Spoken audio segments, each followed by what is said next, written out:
నమస్తే గురుగారు. శ్రీమాత్రే నమః. గురుగారు, ఈ నెల 18వ తారీఖున మనకి పాక్షిక చంద్రగ్రహణం అని వింటూ ఉన్నాం. అవును. మరి దీని యొక్క ప్రభావం ఏ విధంగా ఉంటుంది? ఎందుకంటే గత కొన్ని రోజుల క్రితం మీరు కొన్ని విషయాలు చెప్పారు.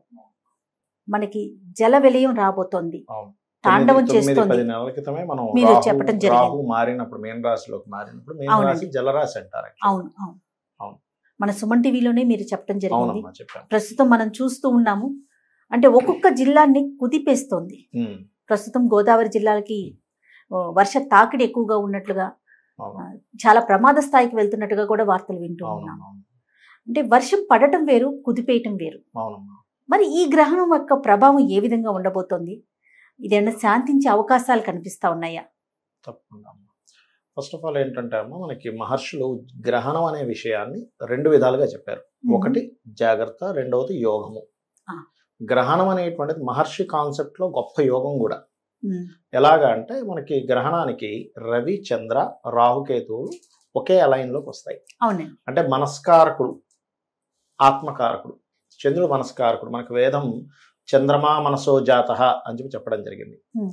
అలాగే ఆత్మకి రవిగా చెప్పడం జరిగింది శాస్త్రంలో. అవును. ఆ రెండు కూడా కాలమోక్ష కారకులకి ఈక్వల్ గా అయినప్పుడు మనం ఏదైనా ఒక మంత్రం పట్టుకొని జపం చేసినట్లయితే 1000 సార్లు జపం చేసినటువంటి ఫలితం వస్తుంది మనకి. అవునండి. ఓకే, మరి అలాంటప్పుడు దాన్ని గొప్ప కాలంగా చెప్పారు.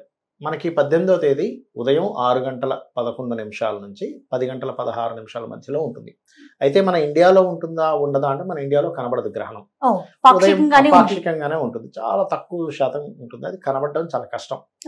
మనకి అమెరికా సైడ్, కొరియా అటు సైడ్ కనిపిస్తుంది చెప్పాలంటే. అయితే మరి ఈ గ్రహణం కనబడదు కదా, దీని ప్రభావం ఏమైనా ఉంటుందా లేదా అంటే ఇప్పుడు చూడండి అమ్మా, ఈ రాహువు మీనరాశి నుంచి జరిగే వరకు కూడా పలుమార్లు మనకి జలప్రలయాలు వస్తాయి అనేటువంటిది ఉంది. ఎందుకంటే రాహు ఎక్కడుంటే అక్కడ ఆ ప్రళయాలు. ఇప్పుడు రాహు నెక్స్ట్ ఇయర్ మే 30వ తేదీ వరకు అక్కడ ఉంటాడు. మే 30వ తేదీకి ఆయన కుంభంలోకి మారుతాడు. అప్పుడు పడేటువంటి వర్షాలు ఎలా ఉంటాయంటే, ఇప్పుడు గాలులతో కూడిన వర్షాలు కాదు, మామూలు వర్షాలు, బీభత్సంగా వర్షాలు పడతాయి. ఉధృతి ఎక్కువగా ఉంది. ఇప్పుడు ఎక్కువగా ఉంది. అప్పుడు గాలితో కూడిన వర్షం పడుతుంటుంది. అంటే ఇంత వాన పడదు కానీ తక్కువ వానే కానీ గాలి, ఎందుకంటే వాయుతత్వంలోకి వచ్చినప్పుడు. అదే విధంగా రాహు అక్కడికి వచ్చి కేతు ఎప్పుడైతే మనకి సింహంలోకి ఎంటర్ అవుతాడో నాయకుల్ని మార్పులు చేస్తుంది. కేతు ఈజ్ మార్పు కారకుడు అనమాట. సింహరాశి నాయకుడు. అయితే ఇప్పుడు మనం గ్రహణం దగ్గరికి వచ్చినట్లయితే ఈ ప్రభావం ఉంటుందా ఉండదా అంటే, గ్రహణం అక్కడ పడుతుందిగా, ఇది ఓన్లీ ఇండియాలోనే కాకుండా బయట దేశాల్లో కూడా దీని ప్రభావం ఉంటుంది కొంతవరకు. అందులో ఎటువంటి సందేహం లేదు. ఎందుకంటే మల్టిపుల్ ప్లానెట్స్ అండ్ మల్టిపుల్ రాశి గ్రహ సంబంధం అంటారు. మనకి డియోల్ సైన్స్ అంటారు వీటిని. ఏది మీనం కానీ, మిథునం కానీ, కన్య కానీ, ధనస్సు కానీ డియోల్ సైన్స్ అంటారు. ఈ డియోల్ సైన్స్ లో గ్రహాలు ఉన్నప్పుడు అది మల్టిపుల్ టైమ్స్ ఇస్తుంది. ఏదో ఒకసారి వచ్చి పోదు, 2 సార్లు 3 సార్లు అలా డబుల్ ట్రిబుల్ టైమ్స్ రావడం అనేటువంటి జరుగుతూ ఉంటుంది. మరి ఈ గ్రహణం యొక్క ప్రభావం మన తెలుగు రాష్ట్రాల మీద ఏ విధంగా ఉంటుందంటారు గురువు గారు? ఎక్కువగా జల సంబంధంగానే ఉంటుందమ్మా ఒకటి. ఇంకోటి ఏంటంటే మనకి కుజుడు నీచ పొందుతున్నాడు. ఎప్పుడైతే కుజుడు నీచ పొందుతూ రవి మనకి 17వ తేదీ తర్వాత నుంచి కేతుతోని, దాని తర్వాత మనకి తులారాశిలోకి వెళ్ళి కుజుడు దృష్టిలోకి వెళ్తున్నాడు. దీనివల్ల ఏమిటంటే అమ్మ, కొంత ప్రభుత్వం మీద వ్యతిరేకతను కూడా ఇస్తుంది ఈ గ్రహం. ఎందుకంటే అమ్మ, ఇక్కడ చంద్రగ్రహణం మనకు 18వ తేదీ అయితే ఒక 15 రోజుల తర్వాత అమావాస్యకి సూర్యగ్రహణం వస్తుంది. 2వ తేదీ 3వ తేదీ సంథింగ్ ఆ డేట్స్ లో. కాబట్టి ఏంటి, ఇది కేతువుతో కలిసి ఉన్నటువంటి రవి, దాని తర్వాత కుజుడు దృష్టిలో ఉన్నటువంటి నీచబడినటువంటి రవి. దానివల్ల ఏంటంటే ప్రభుత్వం మీద వ్యతిరేకతలు. ఈ విషయం కూడా మనం ఆల్రెడీ ఒక 15 రోజుల క్రితం చెప్పాను, మళ్ళీ ఇక్కడ గ్రహణ సమయంలో చెప్తున్నాను నేను మీకు. ఇటువంటి ఫలితాలు ఇస్తుంది. అయితే ఇది ద్వాదశ లగ్నాల వారికి, లగ్నం నుంచి అయినా సరే, రాశి నుంచి అయినా సరే చూసుకున్నట్లయితే, ఫస్ట్ ఆఫ్ ఆల్ మనం మేషం నుంచి చూసుకున్నట్లయితే, ఫస్ట్ ఆఫ్ ఆల్ మనకి మీనరాశిలో ఈ యొక్క గ్రహణం జరుగుతుంది కాబట్టి ఎక్కువగా ప్రభావం ఎవరి మీద ఉంటుంది అంటే మీనరాశి వారికి మెయిన్ గా ఉంటుంది. దాని తర్వాత కర్కాటకము, వృశ్చికము, అదేవిధంగా మనకి కుంభ, మేషరాశి వారికి స్వల్పంగా ఉంటుంది. అయితే ఒక్కొక్క రాశి వారికి ఒక్కొక్క సందర్భంలో ఒక్కొక్క విషయాల్లో జాగ్రత్త పడాలి. అదేమిటి అంటే మీనం నుంచి మొదలు పెడదాం. మీనం నుంచి మొదలు పెడితే కనుక మీనం వారికి ఇమాజినేషన్స్, ఏదో జరుగుతుందేమో అనేటువంటి కంగారు ఎక్కువగా ఉంటూ ఉంటుంది. దీనికి రెమెడీ కూడా చెప్తాను ఏం చేసుకోవాలనేటువంటిది. మీనం వారికి కాస్త ఏదో జరగబోతుంది, ఏదో ఆందోళన అవుతుంది, ఎక్కువ ఉంటుంది. ఆందోళన మానసిక ఆందోళన ఎక్కువగా ఉంటుంది. అదే మేషం వారికి అనుకోండి, ఇన్వెస్ట్మెంట్స్ విషయంలో జాగ్రత్త పడాలి. ఇది ఎన్ని రోజులు పడాలి ఇన్వెస్ట్మెంట్స్ విషయంలో జాగ్రత్త అంటే, సరిగ్గా మనకి గ్రహణం రోజు నుంచి 40 రోజులు చెప్పారు శాస్త్రంలో. మండల కాలం జాగ్రత్తగా ఉండాలి ఎప్పుడు గ్రహణం వచ్చినా కూడా. సో ఇన్వెస్ట్మెంట్స్ విషయంలో మేషం వారు జాగ్రత్తగా ఉండాలి. వృషభ రాశి వారికి 11వ స్థానంలో గ్రహణం కాబట్టి చాలా మంచిది. అంటే అన్ని రకాల లాభాలు సిద్ధిస్తాయి వృషభం వారికి. మరి మిథునం వారికి గనక చూసుకున్నట్లయితే వాళ్ళకి కెరియర్ పరంగా చాలా బాగుంటుంది. దశమ స్థానంలో గ్రహణం చాలా మంచిది. అయితే ఇక్కడ ఈ కెరియర్ విషయంలో జాగ్రత్తగా ఉండాలి. కానీ దీంతో పాటు మనం జాగ్రత్త తీసుకోవాల్సిన మరొక జాగ్రత్త ఏమిటంటే, బాగుంటుంది కానీ ఎవరు వృషభం వారికి లాభాలు బాగుంటాయి. మిథునం వారికి కెరియర్ గ్రోత్ ఉంటుంది. కానీ ఒక జాగ్రత్త కూడా తీసుకోవాలి మిథునం వారు. ఏమిటది అంటే, ఎవరైనా చూడండి అమ్మా, ఇప్పుడు ఏదైనా ఉద్యోగం ఇప్పిస్తాను, పలానా డబ్బులు కట్టండి, మీకు గవర్నమెంట్ జాబ్ ఇప్పిస్తామంటూ ఉంటారు. అటువంటి విషయాల్లో మోసపోయే ఛాన్స్ ఉంటుంది. అదొక్కటి చూసుకోవాలి కొద్దిగా. అదేవిధంగా కర్కాటకం వారికి కనుక చూసుకున్నట్లయితే, ఇక్కడ లాంగ్ జర్నీస్కి వెళ్ళేటప్పుడు బ్యాంక్ ట్రాన్సాక్షన్స్ విషయంలో జాగ్రత్తగా ఉండాలి.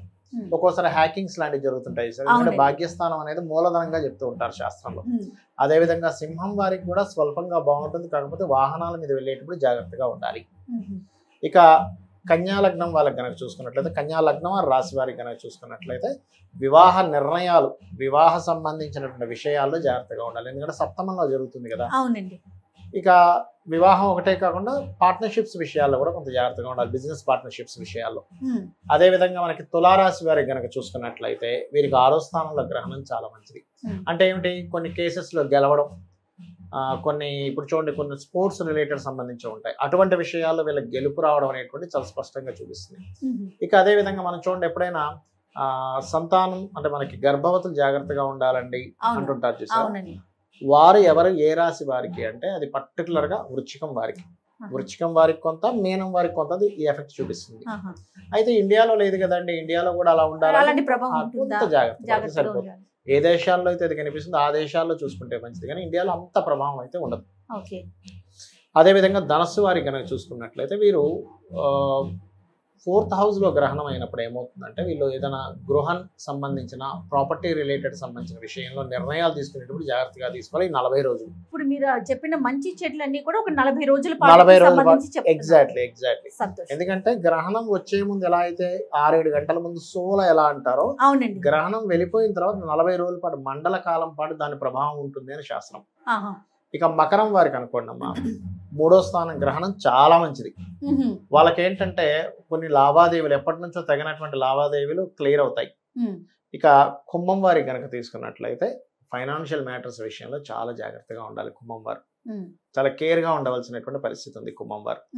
ఇక ఈ రాసుల వాళ్ళందరూ కూడా ఎవరికైతే ఇబ్బంది ఉందో వాళ్ళు చేసుకోవాల్సిన జాగ్రత్తలు ఏమిటి అని చెప్పి చూసుకున్నట్లయితే, పర్టికులర్ గా ఇక్కడ వీళ్ళు చేసుకోవాల్సినటువంటిది కొన్ని దానాలు చెప్పారు శాస్త్రంలో. ఏమిటవి అంటే, రవిచంద్ర సంబంధించినవి. అంటే రవిచంద్ర ప్రతిమలు ఉంటాయి మనకి, సిల్వర్ రిలేటెడ్ సంబంధించినవి ఉంటాయి. అవి 2 ప్రతిమలు, గోధుమలు, బియ్యము, మినుములు, ఉలవలు గుర్తుపెట్టుకోండి. గోధుమలు, బియ్యము, ఉలవలు, మినుములు, వీటిని దానంగా ఇవ్వాలి. దీంతో పాటు మనకి ఒక చిన్న రాగిది కానీ లేకపోతే మన ఇత్తడిది కానీ తీసుకొని, ఒక చిన్న గిన్నెలా తీసుకొని దానిలో స్వచ్ఛమైనటువంటి ఆవు నెయ్యి పెట్టి ఇవ్వాలి. దానివల్ల ఏమవుతుందంటే, వీళ్ళకి గురుబలము, ముఖ్యంగా గురుబలం పెరుగుతుంది, రవిచంద్రుల యొక్క బలం పెరుగుతుంది, రాహుకేతువుల యొక్క దోషం తగ్గుతుంది. దీంతో పాటు వీలైతే కొంత బియ్యము, కొంత దక్షిణ గనక దానంగా ఇస్తూ, చిన్న నాగపడికి కూడా ఇస్తారు కొన్ని ప్రాంతాల్లో, అది కూడా ఇస్తే చాలా మంచిది. ఇవి కనుక దానంగా ఇచ్చినట్లయితే దోషం పోతుంది. మరి కొన్ని ప్రదేశాల్లో దానం తీసుకునే వాళ్ళు ఉండరు. అప్పుడు ఏం చేయాలి అంటే, వీళ్ళు పర్టికులర్గా 2 దీపాలు వెలిగించుకొని వాటిని రాహుకేతువులుగా భావించి వాటికి నమస్కారం చేసుకోవడం కానీ, రవిచంద్రులుగా భావించి నమస్కారం చేసుకోవడం చేయాలి. దీంతో పాటుగా గ్రహణం రోజు మనం పాటించాల్సిన ప్రత్యేకమైన నియమాలు ప్రతి ఒక్కరూ కూడా పాటించాల్సిన ఏమైనా ఉంటాయా గురుగారు? తప్పకుండా ఉంటాయమ్మా. మొట్టమొదటిగా ఏంటంటే అమ్మా, గ్రహణానికి ముందే, అంటే మార్నింగ్ గ్రహణం కదా, దానికంటే ముందే ఎర్లీ మార్నింగ్ 4 o'clock లేచి కానీ లేదా ముందు రోజు కానీ దర్భ వేయాలమ్మా. తినేటువంటి పదార్థాలు ఉంటాయి కదా, దర్భ వేయాలి ఒకటి, నిల్వ ఉంచే వస్తువుల మీద కూడా, అంతే కదండి? అవునమ్మా. రెండవది ఏంటంటే, ఇప్పుడు గ్రహణానికి ఉన్న శక్తి ఏంటంటే మన కర్మల్ని తొలగిస్తుంది ముఖ్యంగా. 6 గంటల 11 నిమిషాల గ్రహణం ప్రారంభం. చక్కగా పట్టు స్నానం చేసి మీకు ఒక సమస్య ఉంటే ఆ సమస్య తగ్గట్టుగా మనం మంత్రం చేసుకోవాలి. ఇప్పుడు కొంతమందికి అప్పులు బాధ, ఇవాళ రేపు చూడండి అందరికి అప్పుల బాధలు తగ్గడానికి శాస్త్రంలో ఓం అపర్ణాయే నమః ఈ మంత్రం అద్భుతంగా పనిచేస్తుంది. అందులో ఎటువంటి సందేహం లేదు. అపర్ణాయే నమః, ఓం అపర్ణాయే నమః అంటే అపర్ణాయే నమః అంటే దాని అర్థం ఏమిటంటే పర్ణములు విడిచిపెట్టినటువంటిది అమ్మవారు. శివుణ్ణి ధ్యానం చేస్తూ ఎండిన ఆకు కూడా తినలేదట అమ్మవారు. ఆకుకి బుధుడు కారకుడు, బుధుడు అప్పులకు కారకుడు. అంటే అమ్మ నువ్వు వదిలేసావు అనుకుంటే ఇక్కడ ఈ బుధ సంబంధించిన దోషం పోతుంది, వాళ్ళకి అప్పులు పోతాయి. ఓకే, అలాగే రెండవది ఈ మంత్రాన్ని జపిస్తూ ఉండాలి.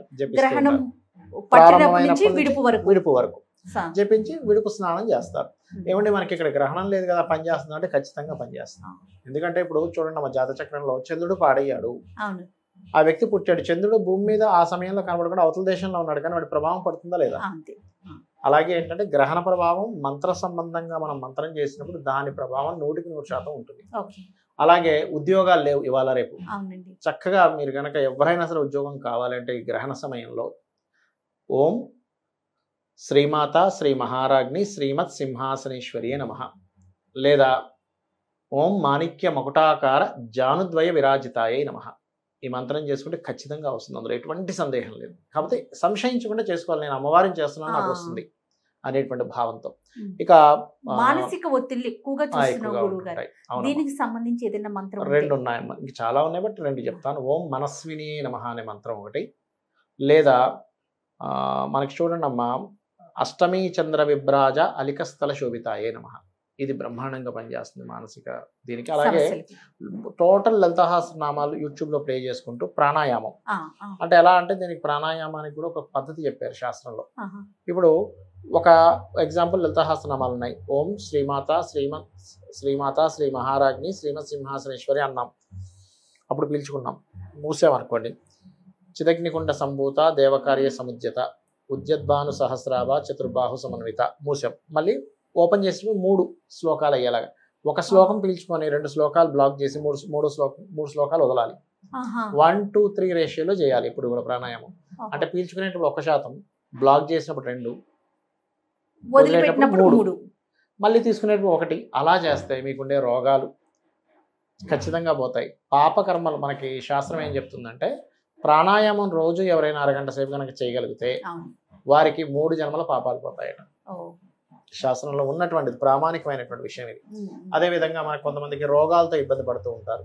ఓం సర్వవ్యాధి ప్రశమని సర్వ మృత్యు నివారిణి అగ్రగణ్య అచింత్య రూప కలికల్మషనాశిని నమః చేయాలి. ఖచ్చితంగా వాళ్ళకి రోగాల నుంచి బయటపడడం జరుగుతుంది. ఇలా 1-2 అని కాదు.